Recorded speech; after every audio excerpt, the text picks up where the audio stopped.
السلام علیکم.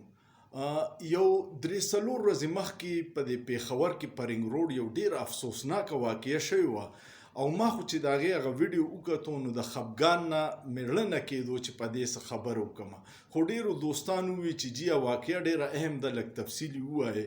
داسې چل شوی و چې په دې رنګ روډ باندې یو ټرک روان و، نو یا په غلطۍ سره یا هغې ټرک له مخې له بل څه راله یا د ماشوم غلطي وه، یو ماشوم راغی او ټرک وو او هغه مړ شو. چې مړ شو ټرک والا ورته ولاړو، خلک راټول شو.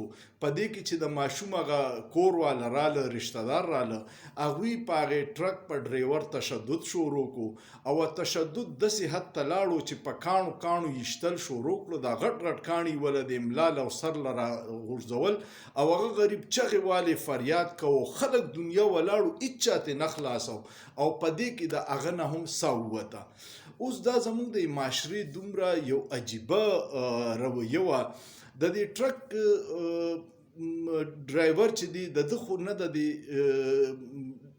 ماشوم چې مړ شو د سره به یې څه دښمني نه وه، په کس به یې نه والي. اکسیډنټ همیشه غلطي وشي، اتفاقي حادثه وي، هغې کې دومره تشدد کول چې ته بیا هغه ډریور هم په کاڼو یې ولي او وجنې، دا د ځنګل د معاشرې نښه ده او د هغې وجه دا ده چې زمونږ خلکو کې برداشت ختم شوی، زمونږ مسلې دومره ډېرې شوي چې مونږ هغه فرسټریشن، هغه غوسه په چوباسو.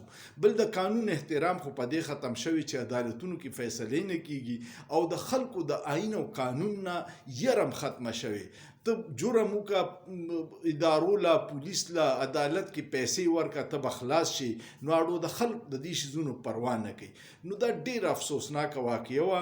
یو ماشوم په اکسیډنټ کې وشو. اکسیډنټ وایي دې ته چې اچانک حادثه وشوه، د هغه به ورسره څه دښمني نه وه، په کس به یې نه وي وجلې او د هغې په بدل کې ته بیا په کس یو سړی تشدد کوي او د تشدد هغه ویډیو کو چې وکته، تاسو به ډېر افسوس وکړئ او غوسه به هم درشي چې په کاڼو وله دا سر ولي او ملا ته وله راوبغي او باډۍ ته ورته کاڼي راوړي او هغه یې مړ کړي او بیا به د ګیر چاپېره د خلکو په بې حسۍ هم دغه شي چې ټول خلک یې ویډیو جوړي او څوک یې بچ کوي نه.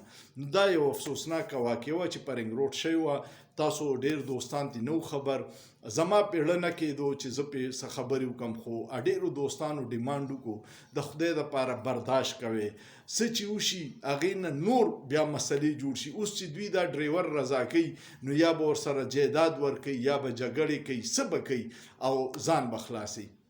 الله دې په پاکستانیانو رحم وکړي، سوچ پې وکړئ، په سوچ کې څه ګناه نشته.